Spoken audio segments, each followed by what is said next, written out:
محترم ناظرین السلام علیکم۔ پروگرام ادب ادیب کے ساتھ آپ کا میزبان عبدالرحمن مومن حاضر ہے۔ ناظرین، آپ جانتے ہیں کہ پروگرام ادب ادیب میں ہم ادیبوں اور شعراء کو مدعو کرتے ہیں، ان سے شاعری سنتے ہیں، ان کا کلام سنتے ہیں اور ان سے زندگی کے متعلق اور ان کے ادب اور شاعری سے متعلق مختلف باتیں ہوتی ہیں اور ان سے سوال کیے جاتے ہیں، وہ سوال جن کے جواب آپ جاننا چاہتے ہیں۔ آج ہمارے ساتھ اسٹوڈیوز میں جو شخصیت یہاں تشریف فرما ہے وہ شاعر ہیں، اور پاکستان میں تو ان کا آبائی حوالے سے تعلق ہے ہی، اس کے علاوہ پاکستان سے باہر کافی عرصے سے مقیم ہیں اور وہاں پر ادبی ماحول میں اور ادبی سرگرمیوں میں بھی یقیناً حصہ لیتے ہیں۔ میری مراد محترم سعید سعدی صاحب سے ہے، ہم انہیں پروگرام میں خوش آمدید کہتے ہیں۔ السلام علیکم۔ وعلیکم السلام۔ ہمارے ہاں جب مہمان تشریف لاتے ہیں اور ان سے ہم یقیناً ادب ادیب پروگرام کا نام ہے اور اس کا جو فارمیٹ ہے وہ بھی اسی طرح کا ہے کہ ہم ادیبوں سے ان کی زندگی اور شاعری کے حوالے سے بات کرتے ہیں، تو پہلا سوال یہی ہوتا ہے کہ آپ ادب کی طرف، شاعری کی طرف کیسے آئے؟ ادبی رجحان جو ہے وہ ہمارے بچپن سے ہی، والدہ محترمہ جو ہیں، بچپن میں ہم لوگ گھر میں بیٹھے ہوتے تھے تو آپ کو پتہ ہے کہ مطلب پرانے زمانے کے، اب تو خیر ایسے رجحانات بہت کم ہیں۔ شعر و شاعری، ایک شعر پڑھنا اور اس کے آخری لفظ سے دوسرا شعر نکالنا اور اس طرح سے، تو بچپن سے جو ہے وہ یہ ہم لوگ کھیل کھیل میں جو ہے وہ اس طرف راغب ہوئے۔ اس کے بعد یہ ہے کہ بچپن سے ہی کچھ پڑھنے کا بھی شوق تھا، کہانیوں کی کتابیں، مانا و ساتھی آپ کہہ لیں، اور نونہال اور بہت سارے مطلب جو زمانے میں ہوتے تھے اب بھی ہیں۔ تو اس کے بعد جب بڑے ہوئے 9th 10th میں جب آئے تو غزل سے متعارف کرایا گیا اسکول میں، تو پھر اس زمانے میں علامہ اقبال کو پڑھا، کچھ ڈیبیٹس وغیرہ میں حصہ لینے کے لیے بھی ان کے کافی اشعار زبانی یاد کیے۔ پھر جیسے بڑے ہوئے کالج میں آئے تو اس کے بعد وہاں پہ فرات عباس شاہ تھے، پھر جگر اور داغ ان کو تو کورس میں ہی ہم نے پڑھا، غالب کو۔ تو اس کے بعد جو ہے وہ پھر مزید کالج میں پروین شاکر اور بشیر بدر اور مطلب اس کافی احمد فراز وغیرہ بہت سارے ان کو پڑھا۔ تو بس پڑھتے پڑھتے جو ہے وہ پھر کچھ دل کیا کہ جی کچھ لکھا بھی جائے اب، تو بس پھر وہیں سے تھوڑا سا سٹارٹ کیا کالج کے زمانے میں، اور کچھ اساتذہ کی جو ہے وہاں پہ سرپرستی تھی، جس سے مطلب اور کچھ دوستوں نے بھی کافی حوصلہ افزائی کی کہ بھائی پسند کیا کہ ہاں بھائی جو لکھا جا رہا ہے وہ کچھ اس قابل ہے کہ لوگ پسند کرنے لگے۔ تو بس وہیں سے پھر اسٹارٹ لیا۔ اسکول میں تھے تو اس دوران بچوں کے رسائل آپ پڑھتے تھے، تو بچوں کے رسائل آپ پڑھتے تو تھے، کیا کبھی بچوں کے کسی رسالے میں آپ نے کوئی تحریر لکھ کر بھیجی یا اس کے لیے کوئی نظم لکھی؟ بچوں کے رسائل میں ان کی پہیلیاں یا جو پزل وغیرہ ہوتے تھے ان کو سولو کرنا وہ مشغلہ تھا۔ دادا مرحوم جو ہے وہ اس میں ہماری ہیلپ کرتے تھے، تو نام تو کئی دفعہ شائع ہوا ہے کہ پہیلیوں کے، لیکن نظم اس زمانے میں ایسی کچھ لکھنے کا اس وقت اسٹارٹ نہیں کیا تھا، شروع نہیں کیا تھا اس وقت، تو اس وقت تو نہیں لکھا۔ ہاں ایک کہانی میرا خیال ہے کہ میٹرک یا کالج کے شروع میں لکھی تھی، جس کو آج تک میں نہیں بھیج سکا، اس کا افسوس ہے مجھے۔ تھوڑی سی ایڈونچر اور اس طرح سے کچھ کہانی لکھی تھی لیکن کہیں شائع نہیں ہو سکی۔ بعد میں پھر یہ کہ جب وقت گزر گیا تو پھر اب ویسے ہی بھیجتے ہوئے ذرا تھوڑا سا فیل ہوتا ہے کہ بھائی اب اس عمر میں اب کیا میں بچوں کی کہانی بھیجوں۔ آپ سے جو بڑی عمر کے بھی ادیب ہیں وہ بچوں کے لیے لکھتے ہیں، لیکن آپ نے شعوری طور پہ میرے خیال میں بچوں کے لیے نہیں لکھا۔ نہیں، بچوں کے لیے زیادہ نہیں، بالکل اس وقت کوئی ایسی وہ آپ کہہ لیں کہ تحریک نہیں ہوئی کہ اس وقت لکھا جائے۔ بس بعد میں کافی بہرحال کہانی میری موجود ہے، ضرور شائع ہوگی، اور یہ آپ کی ابتدائی زمانے کی تحریر ہے۔ مجھے بعد میں پڑھ کے جو ہے وہ یہی احساس ہوتا ہے کہ بالکل ہی بچوں کی حوالے سے اور اسی لیول پہ لکھی گئی تھی. اسی لیول پر ہو اور وہ جس کو سمجھ بھی سکیں. ابھی غزل کی طرف آتے ہیں. آپ نے بتایا کہ کالج میں اور اسکول میں آپ نے غزلیں پڑھیں اور کالج میں ہی غزل گوئی کا آغاز کیا. تو پہلی غزل جب کہی آپ نے یا پہلا شعر کہا تو کس کو سنایا؟ پہلا شعر جب میں لکھتا تھا تو گھر میں آپ کو معلوم ہے کہ جی والدہ جو ہوتی ہیں وہ سب سے قریب ہوتی ہیں. بھائی میرے جو ہیں وہ تو سننے سے اب آج بھی راضی نہیں ہوتے, تیار نہیں ہوتے, وہ تو سنتے ہی نہیں ہیں. صحیح. لیکن سب سے پہلے جو ہے وہ میری جو سب سے پہلی سامع تھیں وہ والدہ میری, اور انہی کو میں سناتا تھا. بلکہ اکثر یہ ہوتا تھا کہ غزلوں میں جیسے قافیے کچھ کم پڑ گئے تو پھر ان سے پوچھتا تھا کہ بھائی اس میں مزید کوئی قافیہ بتائیں آپ. تو اس زمانے کا اگر آپ سنیں تو ایک شعر میں آپ کو سنانا چاہوں گا اس وقت کا, کہ اس وقت میں کوئی ایک غزل لکھ رہا تھا. تو اس میں جیسے ڈیرے سویرے اندھیرے یہ تھا اس کا قافیہ. تو والدہ سے میں نے ویسے ہی پوچھا, دو چار میں نے شعر لکھ لیا ان سے, میں نے کہا کوئی مزید بتائیں آپ. تو انہوں نے عذرائے مذاق انہوں نے کہا مچھیرے. صحیح. تو اور اس کے بعد مسکرائیں, اور اب میں اس کو ایز اے چیلنج لیا. میں نے کہا چلیں دیکھتے ہیں. تو تھوڑی دیر کے بعد میں پھر ان کے پاس گیا, میں نے کہا شعر ہو گیا. تو شعر میں آپ کو سناتا ہوں کہ دل میں جو ہیں خیال کی خوش رنگ مچھلیاں, دل میں جو ہیں خیال کی خوش رنگ مچھلیاں, ان کو بچاؤں کیسے مچھیرے ہیں آس پاس. واہ کیا کہنے, واہ واہ واہ. شکریہ. تو مچھیرے ہیں آس پاس, تو بہرحال بڑا پسند کیا انہوں نے. تو اچھا, جب آپ نے پہلا شعر انہیں سنایا تو ان کا رد عمل کیا تھا؟ عموماً ہم دیکھتے ہیں جب نوجوان کوئی شاعری کی طرف آتا ہے, ادب کی طرف آتا ہے, بالخصوص شعر کہتا ہے, تو اس سے گھر والے کچھ پریشانی کا اظہار کرتے ہیں اور کہتے ہیں کہ تم اس طرف کیوں آ گئے ہو. آپ کو کیسے رد عمل کا سامنا ہوا؟ نہیں, ایسا رد عمل تو مجھے نہیں ملا کہ پریشانی کا جس میں اظہار ہو. مطلب شروع سے میں پڑھاکو مشہور تھا, اور تو اس طرف آنا بھی جو ہے وہ آپ کہہ لیں کہ پازیٹیو ہی لیا گیا, کہ ادبی سرگرمیوں میں جو میں نے حصہ لینا شروع کیا تو اس کو پازیٹیو لیا گیا. تو ایسا کوئی پریشانی کا اظہار کسی نے نہیں کیا. ورنہ یہ دیکھنے میں آتا ہے کہ معاشی طور پر جب کوئی آدمی شاعری سے ادب سے منسلک ہوتا ہے تو وہ تھوڑا تنگ ہوتا ہے اس کے حالات. ایسا کوئی مسئلہ نہیں ہوا الحمدللہ. مطلب جاب کے ساتھ ساتھ بھی چلتا رہا. ہاں یہ ہے کہ کچھ عرصہ, بلکہ میں کہوں گا کہ وہ کافی لمبا عرصہ تھا, کوئی 6-7 سال ایسے تھے جب شروع میں جاب شروع کی تھی. تو کوئی 6-7 سال کا عرصہ ایسا تھا جب میری بالکل لکھنا تقریباً آپ کہہ لیں کہ بند ہی ہو گیا تھا. لیکن یہ کہ اس کے بعد پھر دوبارہ اس طرف راغب ہوا, اور الحمدللہ اس کے بعد میرا زیادہ غزلیں جو ہیں وہ اس ٹائم کے بعد جو ہیں وہ کہی گئیں. کوئی غزل ہمارے ناظرین کو سنائیے. جب شروع میں نے اسٹارٹ کیا تھا تو جب مجھے غزل کی بنیاد کا پتہ چلا کہ غزل لکھتے کس طرح سے ہیں, اس کے لیے کیا کیا مطلب ردیف, قافیہ اور بحر, تو جب اس کا پتہ چلا تو شروع میں میری اس سے پہلے جو میری فریکوینسی تھی 1 مہینے میں 3 غزلیں. لیکن جب یہ ردیف, قافیہ اور یہ ساری چیزوں کا, پابندیوں کا جب مجھے پتہ چلا, جب اس طرف مجھے احساس دلایا گیا, تو اس کے بعد تقریباً آپ کہنا ہے کوئی 1.5-2 سال کے بعد میری پہلی غزل ہوئی.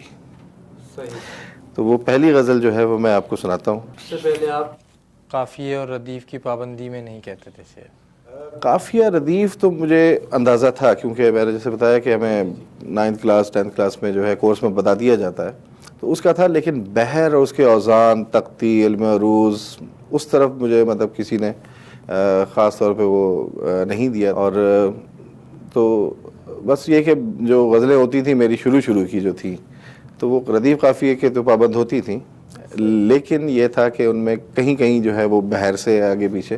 پر یہ کہ جیسے آپ کہہ لیں کہ گنگنا کے اس وقت جو ہے وہ میں چیک کیا کرتا تھا کہ ہاں بھی یہ برابر ہے نہیں ہے. پہلی میری جو یہ تمام چیزوں کے بعد تھی. بترا دیکھیے گا کہ دل صد چاک میں کیا رہ گیا ہے, دل صد چاک میں کیا رہ گیا ہے, لہو بہ بہ کے آدھا رہ گیا ہے. واہ. شکریہ. دل صد چاک میں کیا رہ گیا ہے, لہو بہ بہ کے آدھا رہ گیا ہے. جہاں بانی رہا تھا جس کا شیوا, جہاں بانی رہا تھا جس کا شیوا, وہ بالکل بے سہارا رہ گیا ہے. واہ کیا کہنے. بہت شکریہ. جہاں بانی رہا تھا جس کا شیوا, وہ بالکل بے سہارا رہ گیا ہے. اور بنا بیٹھے ہیں کتنے بت جہاں میں, بنا بیٹھے ہیں کتنے بت جہاں میں, جو سچا ہے وہ تنہا رہ گیا ہے. کیا کہنے. اور عداوت کے یہ کس نے بیج بوئے, عداوت کے یہ کس نے بیج بوئے, ہر ایک انسان اکیلا رہ گیا ہے. کیا کہنے. کیا کہنے.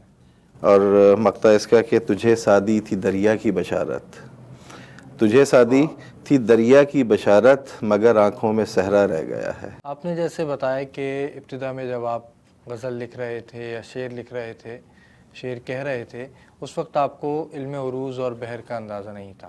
یہ اندازہ آپ کو کیسے ہوا؟ کیا آپ کو کوئی استاد میسر آئے؟ 2001 کے آخری آپ کے اکتوبر میں مجھے میری جاب ہوئی ادھر بحرین میں.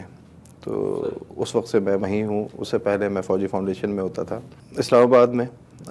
وہاں پہ بھی اس وقت بھی اردو کے حوالے سے کام ہو رہا تھا. اس زمانے میں کمپیوٹرائزیشن کا زمانہ تھا. مقتدرہ قومی زبان ڈاکٹر آتش درانی, ان کے ساتھ طارق حمید ایک صاحب ہوتے تھے. تو اس وقت وہ اردو کمپیوٹرائزیشن اور اسٹینڈرڈائزیشن جو ہے اس کی طرف کام ہو رہا تھا. آئی ڈی کارڈز بھی اس وقت کمپیوٹرائز ہونا شروع ہو رہے تھے. تو اس وقت جو ہے وہ مقتدرہ قومی زبان, کیبنٹ ڈویژن اور نادرا نے جو ہے وہ ایک کمیٹی بنائی تھی, اردو اسٹینڈرڈائزیشن کمیٹی اور اردو کی بورڈ اسٹینڈرڈائزیشن. تو میں اس وقت نیا پڑھائی ختم کر کے میں نکلا تھا. تو الحمدللہ اس وقت اس کمیٹی کا ممبر بننے کا بھی شرف حاصل ہوا مجھے. اب ڈاکٹر آتش تو ابھی پچھلے دنوں ان کا انتقال ہو گیا, اللہ انہیں جزائے دے.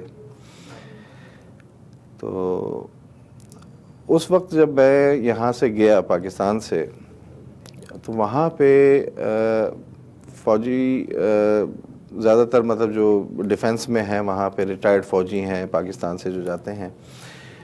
تو وہاں پہ مجھے ایک میں نے جا کے لوگوں کو وہاں پہ بھی, آپ کو پتہ ہے کہ شاعر جو ہے وہ چپ نہیں بیٹھ سکتا, جو بھی دوست ہیں احباب ہوتے ہیں آس پاس کے کو تنگ کرتا رہتا ہے, چاہے وہ راضی ہوں یا نہ ہوں. تو بس اسی طرح سے میں نے وہاں پہ لوگوں کو تنگ کرنا شروع کیا الٹا سیدھا سنا کے.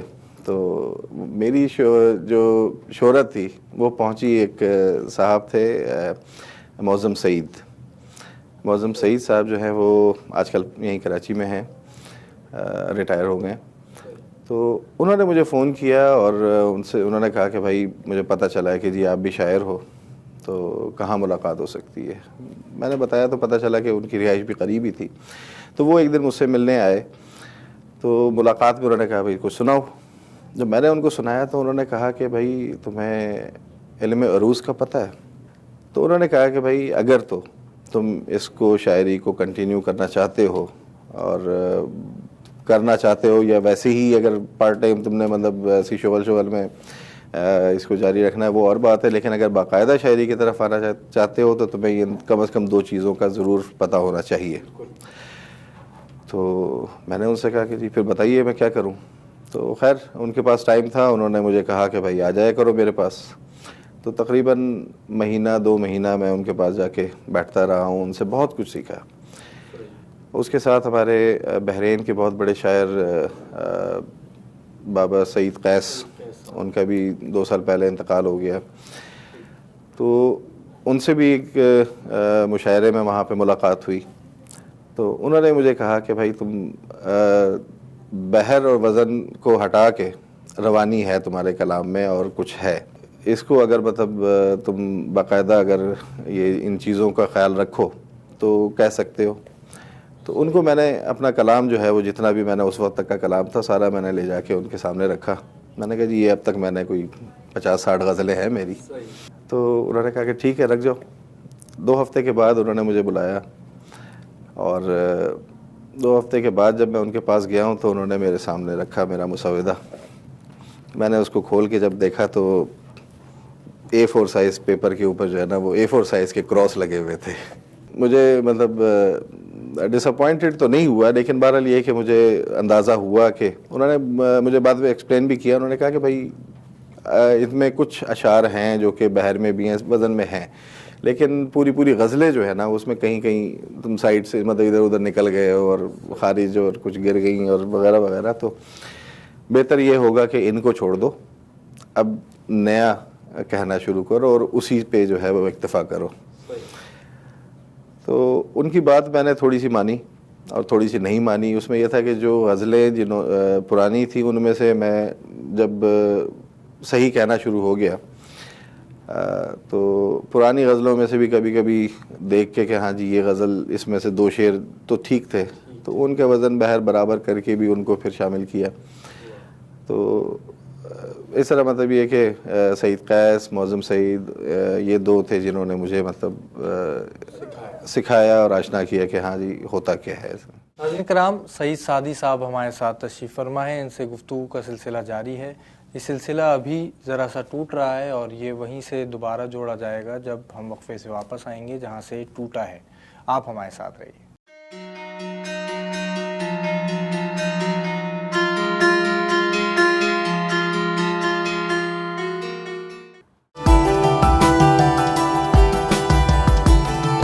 ہادی auto body collision and auto repair shop اپنی گاڑی کے body work, tires and wheel alignment, auto electric work, state inspection اور کسی بھی قسم کی کار ریپیئر کے لیے حاصل کیجیے ہماری خدمات. All hybrid and insurance vehicles are welcome. آپ کی گاڑی کا کوئی بھی مسئلہ ہو ہادی کولین سے رابطہ کریں. 11 سال سے آپ کی خدمت میں مصروف. ابھی رابطہ کریں. Hadi auto body collision and auto repair shop. Phone 7189409900.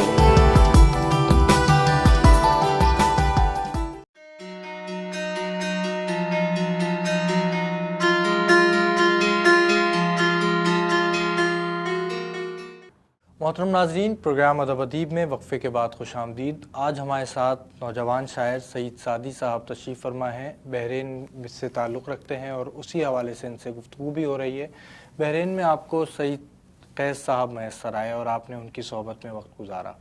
تو آپ نے ان کو جب اپنا کلام پیش کیا اور انہوں نے بتایا کہ یہ ایسا نہیں ہے کہ آپ اس کو کہیں پیش کر سکیں, تو اس کے بعد آپ دوبارہ سے ایک نئے انداز میں شعر کہنا آپ نے شروع کیے. کبھی آپ نے غزل کے علاوہ نظم بھی لکھی یا دیگر اصناف میں بھی کام کیا؟ شروع جب میں نے کیا تھا تو اس وقت زیادہ زور میرا نظموں پہ ہی تھا. تو آزاد نظم سے میں نے سٹارٹ کیا تھا.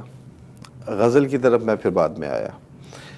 اور لیکن یہ کہ جب غزلیں لکھنی شروع کی تو پھر آزاد نظمیں یا نظمیں جو ہیں وہ کافی پیچھے رہ گئی. ان کا پھر وقت ہی نہیں ملا. آپ کہہ رہے ہیں کہ مجھے کچھ میرے مطلب کام کے ساتھ بھی جو ہے وہ مسئلہ یہ ہے کہ ٹائم جو ہے وہ بہت کم ملتا ہے. تو اس لیے مطلب یہ کہ پھر نظم کی طرف زیادہ میں نہیں آیا. لیکن 2-4 نظمیں ہیں جو کہ شروع کی میں نے ابھی سنبھال کے رکھی ہوئی ہیں, لیکن بعد میں زیادہ نظم کی طرف نہیں, صرف غزل. آپ نے ایسے اپنے کام کا ذکر کیا اور آپ سے پہلے بھی بات ہوئی تو آپ نے بتایا کہ آپ اچھے طالب علموں میں شمار کیے جاتے تھے. تو تعلیم کو ساتھ ساتھ لے کر چلنا, اس کے بعد پھر شعری ذوق کی بھی تسکین کرنا, شعر کہنا, شعر سنانا, اس سے کوئی ایک شعبہ آپ کا ڈسٹرب تو رہا ہوگا؟ کام کا جہاں تک تعلق ہے اس کو تو اگر آپ چاہیں بھی تو جیسے میری سچویشن ہے تو وہ ڈسٹرب نہیں ہو سکتا. مطلب اس کا تو ایک لگا بندہ ہے. یہ ہے کہ کام کے دوران اگر ٹائم مل جائے, وقت نکال کے جو ہے وہ کچھ کہنے کی کوشش کر لیتا ہوں. اگر مطلب جیسے کام کے دوران کوئی وقفہ ہے یا فارغ وقت ہے کچھ. ہاں گھر کا جہاں تک تعلق ہے وہ تھوڑا بہت ڈسٹرب ہوتا ہے. اگر مطلب یہ کہ جیسے ہفتے میں 1 یا 2 نشستیں یا ملاقات یا ادھر ادھر نکلنا ہو تو وہاں پہ چونکہ اب آپ کو معلوم ہے کہ فیملی جو ہے اکیلی ہوتی ہے، وہاں پہ زیادہ رشتہ دار وغیرہ تو ہوتے نہیں، وہاں ہے نہیں، تو گھر تھوڑا سا ڈسٹرب ہوتا ہے. لیکن یہ کہ شروع میں ذرا زیادہ ہوا، لیکن اب اور بھی سیٹ ہو گئے، انہوں کو پتہ ہے کہ ہاں بھئی یہ باز نہیں آنے والا. کہاں کا زیادہ دیکھا؟ بحرین میں آپ تقریباً 16-18 برس سے وہیں ہیں، اور اس کے علاوہ آپ پاکستان میں جب تھے تو کیا یہاں بھی آپ نے ادبی ماحول کو دیکھا اور اس میں ادیبوں اور شعراء سے آپ کی ملاقاتیں نہیں؟ پاکستان میں یہاں پہ زیادہ ادبی ماحول نہیں ملا مجھے. میری بدقسمتی کہ حالانکہ میں اسلام آباد میں ہوتا تھا، لیکن وہاں پہ بھی کسی سے اتنی زیادہ واقفیت نہیں رہی میری. جو باقاعدہ میں نے ادبی ماحول جو مجھے ملا وہ بحرین میں ہی ملا.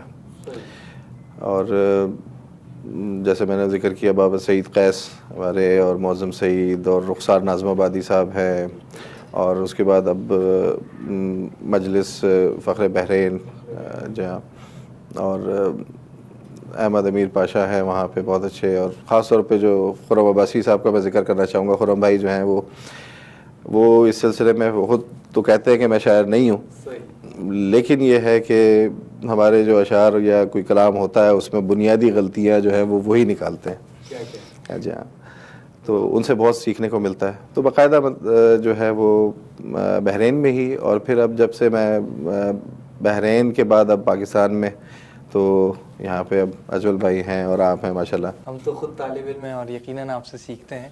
کوئی غزل ہمارے ناظرین کو سنائیں.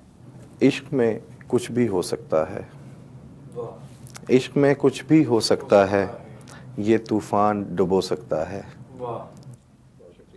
عشق میں کچھ بھی ہو سکتا ہے، یہ طوفان ڈبو سکتا ہے، اور منزل گر دھندلا جائے تو، منزل گر دھندلا جائے تو رستہ کھوٹا ہو سکتا ہے. واہ، کیا کہنے. بہت نوازش، بہت شکریہ. یادوں کی چادر کو اوڑھے، یادوں کی چادر کو اوڑھے، یادوں کی چادر کو اوڑھے کوئی کیسے سو سکتا ہے. واہ، کیا کہنے. بہت شکریہ. اور آج ملا تو پوچھ رہا تھا، آج ملا تو پوچھ رہا تھا کیا اب بھی کچھ ہو سکتا ہے. کیا اچھا ہے. واہ واہ واہ واہ، کیا کہنے. کیا کہنے. اور شعر دیکھیے گا کہ پھول جھڑے جس کے ہونٹوں سے، پھول جھڑے جس کے ہونٹوں سے وہ بھی خار چبھ ہو سکتا ہے. کیا کہنے. وہ بھی خار چبھ ہو سکتا ہے. خار چبھ ہو سکتا ہے. اور میرے دل کی وسعت دیکھو، میرے دل کی وسعت دیکھو ڈھیروں درد سمو سکتا ہے. کیا کہنے. واہ. اور آنسو ایک ندامت والا، آنسو ایک ندامت والا ہر لغزش کو دھو سکتا ہے. کیا کہنے. اور اس نے کن کہنا ہے سادی، اس نے کن کہنا ہے سادی سوچو کیا کیا ہو سکتا ہے. کیا کہنے. واہ واہ واہ. کوئی نظم اگر آپ کو یاد ہو ابھی تو وہ بھی اگر ہمارے ناظرین کو آپ سنائیں. شروع کی نظم ہے جس کو میں نے بعد میں ٹھیک کیا تھا. نظم کا عنوان ہے فاصلے. یہ تقریباً آپ کہہ رہے ہیں کہ ہمارا ایک معاشرتی المیہ ہے جس کو میں نے کوشش کی تھی کہ قربتوں کے فاصلے اب بھی کم نہیں ہوئے، قربتوں کے فاصلے اب بھی کم نہیں ہوئے، دلوں میں ہیں جو رنجشیں اسی طرح سے موج زن ازل سے ہیں.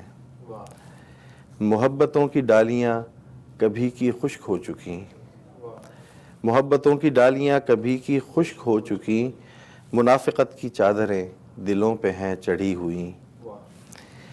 یہ الفتوں کی رہ گزر ہے سونی آج کس قدر، ہیں ساتھ سب بظاہر اب مگر وہ پیار کی شمع جو روشنی کا تھی سبب وہ بجھ چکی، وہ گل ہوئی. ہے رب سے میری یہ دعا اے میرے رب میرے خدا، محبتوں کی ڈالیاں ہوں پھر سے سب ہری بھری، محبتوں کی ڈالیاں ہوں پھر سے سب ہری بھری، وہ الفتوں کی راہ گزر بنے سبھی کی راہ گزر، جلے وہ پیار کی شمع ہو چار سو چمک دمک. اے میرے رب یہ چاہتوں کی دوریاں منافقت کی چادریں یہ قربتوں کے فاصلے سمیٹ لے میرے خدا، سمیٹ لے میرے خدا۔ کیا کہنے، نظم بھی ہم نے آپ سے سنی، غزل بھی سنی، بحرین کے ادبی ماحول کے حوالے سے بات ہوئی۔ میں یہ جاننا چاہوں گا کہ وہاں آپ کو کیسا ادبی ماحول میسر آیا؟ جیسے وہاں کیا ادبی نشستیں بھی ہوتی ہیں یا صرف بڑے مشاعرے ہوتے ہیں؟ عموماً ہم دیکھتے ہیں کہ پاکستان اور ہندوستان سے باہر جب دیگر ممالک کی بات آتی ہے اور وہاں اردو کے حوالے سے بات ہوتی ہے تو سب سے اہم ذکر اور سب سے اہم حوالہ وہاں کا مشاعرہ ہوتا ہے۔ تو بحرین کے مشاعروں کا کچھ احوال بیان کیجیے، وہاں کے مشاعرے کیسے ہوتے ہیں؟ بحرین میں ویسے تو بہت چھوٹا سا ملک ہے، لیکن کم و بیش 5-6 میرا خیال ہے کچھ تنظیمیں ہیں جو کہ ادبی کام کر رہے ہیں۔ زیادہ تر جو ہے وہ ان کا تعلق تو یہ ہے کہ سال میں ایک مشاعرہ کروا دیا، انٹرنیشنل مشاعرہ، جس میں انڈیا، پاکستان، گلف سے ادھر ادھر سے شعراء مدعو ہوتے ہیں۔ لیکن تقریباً 6 سال سے 6 سال کم و بیش 6-7 سال سے جو ہے مجلس فخر بحرین کے نام سے شکیل احمد سہروردی صاحب ہیں، ان کی سرپرستی میں انہوں نے بڑا اچھا کام شروع کیا ہے کہ وہ کیا کرتے ہیں کہ کسی بھی ایک مشہور شاعر اس کا نام جو ہے وہ اناؤنس ہوتا ہے سال کے شروع میں، پھر پورا سال اس کا جشن منایا جاتا ہے۔ اس کے اوپر جو ہے وہ مختلف کانفرنسز بھی ہوتی ہیں، کم از کم جو ہے وہ سال میں ان کا ہے کہ 3 شعری نشستیں ان کے طرحی مصروں پہ جو ہے وہ کروائی جائے۔ کم از کم مطلب یہ کہ 3 سے زیادہ بھی ہو سکتی ہیں، ہو جاتی ہیں، لیکن 3 تو ضروری ہیں، ہوتی ہی ہیں۔ اور اس کے بعد یہ ہے کہ سال میں پھر سال کے اینڈ میں اس شاعر کا بڑا جیسے جشن کا جو اختتام ہوتا ہے وہ عالمی مشاعرے پہ ہوتا ہے، جس میں انڈیا، پاکستان اور مختلف ممالک سے، سعودیہ وغیرہ سے جو ہے وہ شعراء شرکت کرتے ہیں۔ تو آج کل تو وہاں پہ آپ کہہ رہے ہیں کہ بڑا گرم ماحول ہے، سرگرمی عروج پہ ہے ادبی، اور اس سے یہ ہے کہ جیسے ہم لوگ نئے لکھنے والے، نئے سیکھنے والوں کو بڑا اچھا ماحول ملتا ہے، بجائے اس کے کہ سال میں آپ ایک دفعہ مشاعرہ کروا دیں اور اس کے بعد پورے سال جو ہے وہ کوئی بھی تقریب یا کوئی بھی پروگرام نہ ہو، تو اس میں اتنا زیادہ سیکھنے کا آپ کو پتہ ہے کہ موقع نہیں ملتا پھر۔ لیکن یہ باقاعدگی سے ہر 2 مہینے بعد یا 3 مہینے بعد جو ہے وہ ایک نشست جو کہ صرف ایک کروا رہے ہیں، ان کی دیکھا کہ بعض دوسری تنظیمیں ہیں، انہوں نے بھی وقتاً فوقتاً وہ لوگ بھی نشستیں کروانا شروع کر دیا انہوں نے بھی۔ تو اس سے مطلب کم از کم بحرین جیسے چھوٹے ملک جو ہے اس میں ادبی سرگرمیاں تو آج کل عروج پہ ہیں، اور اللہ کرے کہ ایسے ہی عروج پہ رہے اور ہم لوگوں کو بھی سیکھنے کا موقع ملتا رہے۔ محترم ناظرین، وقفے کے بعد خوش آمدید۔ آج پروگرام ادب ادیب میں ہمارے ساتھ بحرین سے تعلق رکھنے والے شاعر سعید سعدی صاحب تشریف فرما ہیں۔ اس سے وقفے سے پہلے ہماری بات ہو رہی تھی بحرین کے ادبی ماحول کے حوالے سے۔ آپ پاکستان بھی آتے ہیں اور کراچی اور اسلام آباد یقیناً آپ کا جانا ہوتا ہے، تو اس دوران بھی کیا آپ وہاں ادبی سرگرمیوں میں شریک ہوتے ہیں یا اپنی نجی مصروفیات میں ہی آپ کا وقت گزر جاتا ہے؟ تقریباً جیسے میں تقریباً 16-17 سال ہو گئے، 17 سال ہو گئے مجھے وہاں پہ رہتے ہوئے، اور 6 سال سے باقاعدہ میں ادبی ماحول سے وابستہ ہوں، فل ٹائم آپ کہہ لیں کہ جیسے اس سے پہلے تو یہ تھا کہ کبھی کسی نے کال کر لی تو چلے گئے۔ ابھی 2 سال پہلے اسلام آباد کا میرا چکر لگا تھا، تو وہاں پہ ادبی تنظیم ہے اشارہ انٹرنیشنل، تو ان کا وہ سالانہ مشاعرہ ہوتا ہے، تو وہاں پر پڑھنے کا موقع مجھے ملا تھا۔ ان کا تیسرا عالمی مشاعرہ تھا ان کا، اور پوری دنیا سے، ناروے، کینیڈا اور پتہ نہیں کہاں کہاں سے بڑے اچھے اچھے شعراء آئے ہوئے تھے، تو وہاں پہ مجھے موقع ملا۔ اور اس کے بعد اب کراچی میں جو ہے یہ اب تک تو کسی سے میری ملاقات نہیں ہوتی تھی، کیونکہ کراچی اسٹے میرا جو بڑا مختصر ہوتا تھا، 3-4 دن اور بس، چونکہ گھر میرا رہائش پنڈی میں ہے۔ تو لیکن یہ کہ اس دفعہ جو ہے الحمدللہ پروگرام کچھ ایسا ہوا کہ کراچی سے ہی واپسی ہے تو یہاں پہ اچھا موقع ملا بہت پرانے دوستوں سے، اور وہ لوگ جن سے کبھی ملاقات نہیں ہوتی تھی ان سے بھی ملاقات کا ٹائم مل رہا ہے، اور میری خوش قسمتی ہے ایسی۔ کراچی میں آپ نے ادبی ماحول دیکھا، ذرا سا دیکھا، آپ کو کیسا لگا؟ نہیں ماشاءاللہ کراچی میں بھی بہت اچھا اور بہت بڑے بڑے نام ہیں۔ ابھی 2 دن پہلے جو نشست ہوئی پریس کلب میں، تو اس میں تو میرے لیے اعزاز کی بات ہے کہ اتنے اچھے شعراء کے ساتھ مجھے موقع ملا پڑھنے کا، اور بہت سارے لوگوں کو، نئے لوگوں سے میری ملاقات ہوئی، اور بہت اچھے اچھے نام جو میں سنتا تھا یا اخباروں میں ہی دیکھا کرتا تھا ابھی تک، تو ان سے جو ہے وہ آپ کہہ لیں بالمشافہ ملاقات ہوئی، اور میرے لیے اعزاز سے کم نہیں ہے۔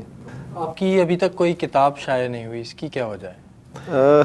کتاب میری سب سے پہلے تو جو میں نے سوچا، اکثر لوگ جب سے میں آپ کو بتایا جب میں بے بہرا لکھتا تھا تب بھی میرے دوست تھے جو اس پیچھے تھے کہ بھائی کتاب شائع کراؤ، لیکن میرے ذہن میں بس یہ ایک چیز تھی کہ اتنے اچھے لکھنے والے ہیں،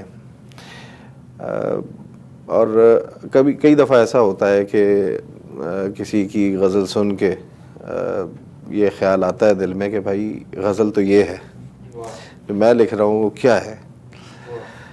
تو میں بس یہی سوچ کے چپ ہو جاتا تھا کہ بھائی میں اگر کتاب شائع بھی کروا لوں تو اس سے ادب، مطلب مجھے یا ادب کو کیا فائدہ، مجھے فائدہ ہو یا نہ ہو، ادب کو کیا فائدہ ہوگا، اردو کو کیا فائدہ پہنچے گا۔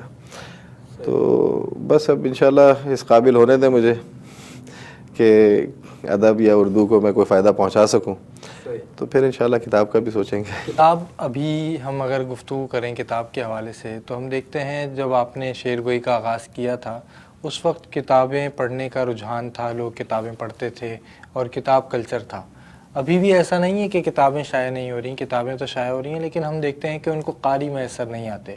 آپ اس کی کیا وجہ سمجھتے ہیں؟ لیکن سب سے بڑا مسئلہ جو ہے وہ میڈیا ہے، انٹرنیٹ ہے۔ اب لوگ جو ہیں وہ اخبار کم خریدتے ہیں، انٹرنیٹ پہ ڈاؤن لوڈ کر کے زیادہ پڑھ لیتے ہیں۔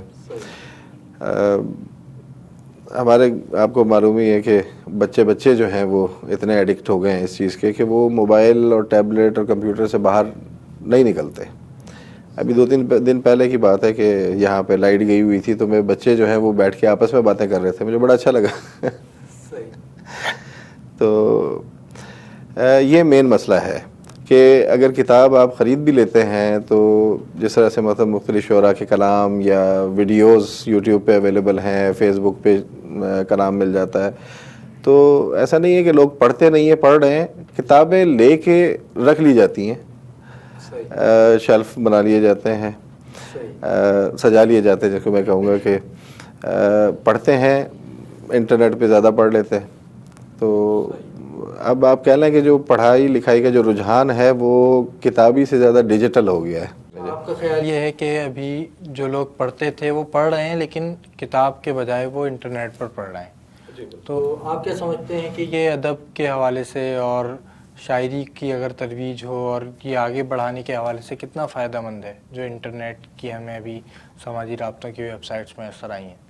دیکھیں فائدہ تو اس کا بہت ہے کہ اب دور دراز کے شعراء اور بھی آپ کی دسترس میں موجود ہیں۔ آپ کسی کا بھی جیسے مطلب مختلف ویب سائٹس ہیں، اردو پوائنٹ ہے، ریختہ ہے، تو وہاں پہ آپ کو تقریباً دنیا بھر کے شعراء کا کلام ایک جگہ پہ مل جاتا ہے اور فری میں ملتا ہے، آپ کو کوئی اس کے لیے کوئی دقت اٹھانی نہیں پڑتی ہے۔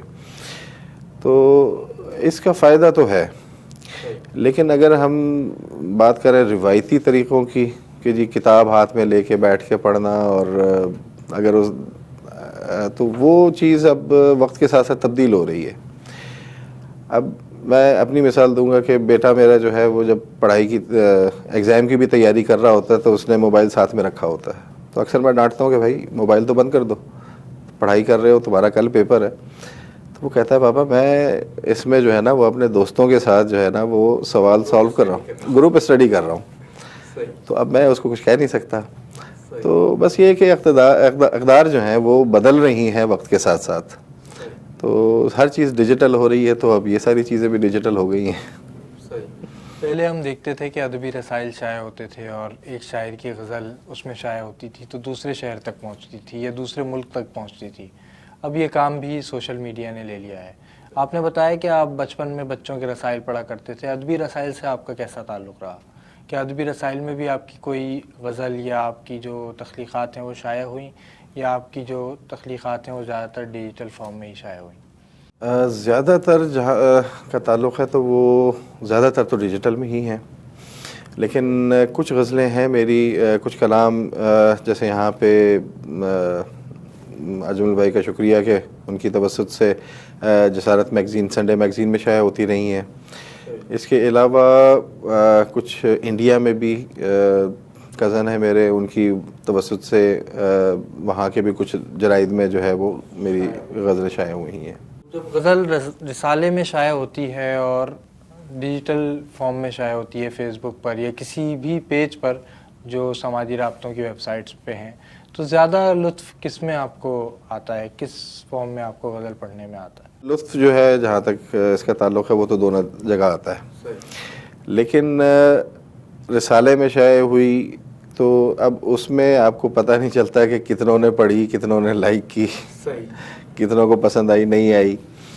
تو سوشل میڈیا پہ وہاں پہ اگر آپ اپنی غزل شائع کرواتے ہیں یا کر دیتے ہیں تو وہاں سے پتہ چل جاتا ہے کہ جی کتنوں نے ویو کیا، ویورز کتنے تھے، کتنوں نے، کوئی رسپانس ہوتا ہے، بالکل ایگزیکٹلی۔ تو اس میں یہ کہ آپ کو اسی وقت بیٹھے بیٹھے پتہ چل جاتا ہے کہ کتنوں نے پسند کی، کتنوں نے ناپسند کی، وغیرہ وغیرہ۔ تو لطف تو دونوں کا اپنا اپنا ہے۔ رسائل میں ایسا ہوتا ہے کہ ایک مہینے بعد یا جب بھی وہ رسالہ سہمائی ہوتا ہے، ششمائی ہوتا ہے، تو دوسرا پرچہ آتا ہے تو اس میں آرا ہوتی ہیں اور اس حوالے سے پتہ چلتا ہے کہ کتنے لوگوں کو پسند آئی۔ ویٹ کرنا پڑتا ہے نا آپ کو، ذرا انتظار کرنا پڑتا ہے، اور آج کل کے تیز دور میں جو ہے وہ انتظار جو ہے وہ کوئی بھی نہیں کرتا۔ بالکل، کچھ اشعار سنائیں پھر ہم پروگرام کے اختتام کی طرف پڑھیں گے۔ مطلب دیکھیے گا کہ ہر میدان میں زور لگانا پڑتا ہے، ہر میدان میں زور لگانا پڑتا ہے، خود کو دنیا سے منوانا پڑتا ہے۔ بہت شکریہ۔ ہر میدان میں زور لگانا پڑتا ہے،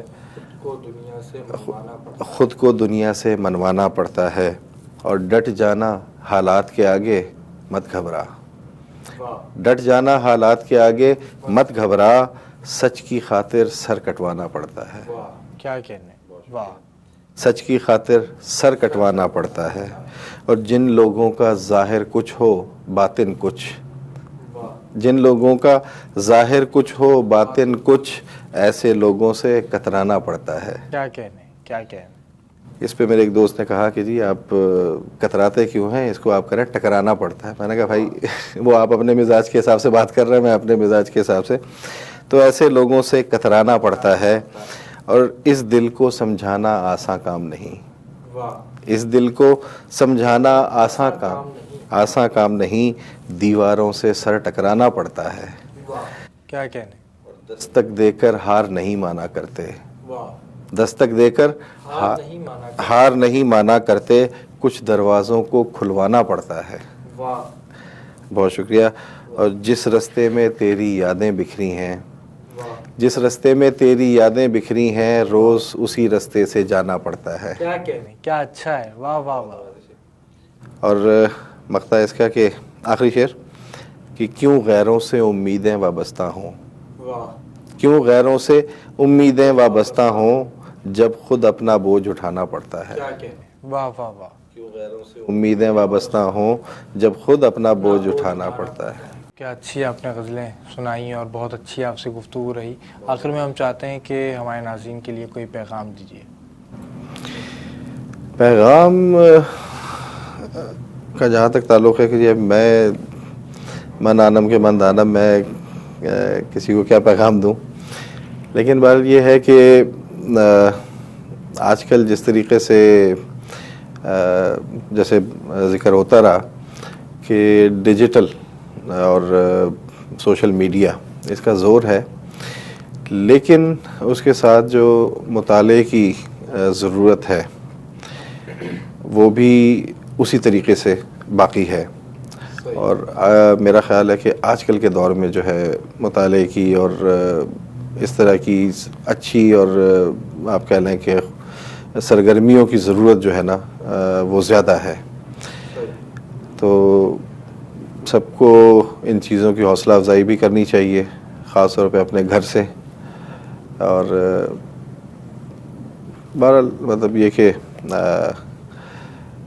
جہاں تک جس کا بس چلے تو ان چیزوں کی حوصلہ افزائی بہت ضروری ہے. صحیح، بہت شکریہ سعید سعدی صاحب، آپ تشریف لائے اور ہمارے پروگرام کو رونق بخشی. ناظرین کرام، آج آپ کی ملاقات ہم نے کروائی سعید سعدی صاحب سے، اور ان کی گفتگو بھی آپ نے سنی، ان سے شاعری بھی سنی، اور پاکستان سے باہر بحرین کے ادبی منظرنامے کے حوالے سے بھی بہت سی باتیں آپ نے سنی. اسی طرح ہم ادبی شخصیات کو مدعو کرتے رہیں گے اور ان سے آپ کو ملوائیں گے، ان کا کلام سنوائیں گے اور ان سے ان کی زندگی اور ادب سے متعلق باتیں کریں گے جو آپ سنیں گے اور یقیناً آپ اس سے محظوظ ہوں گے.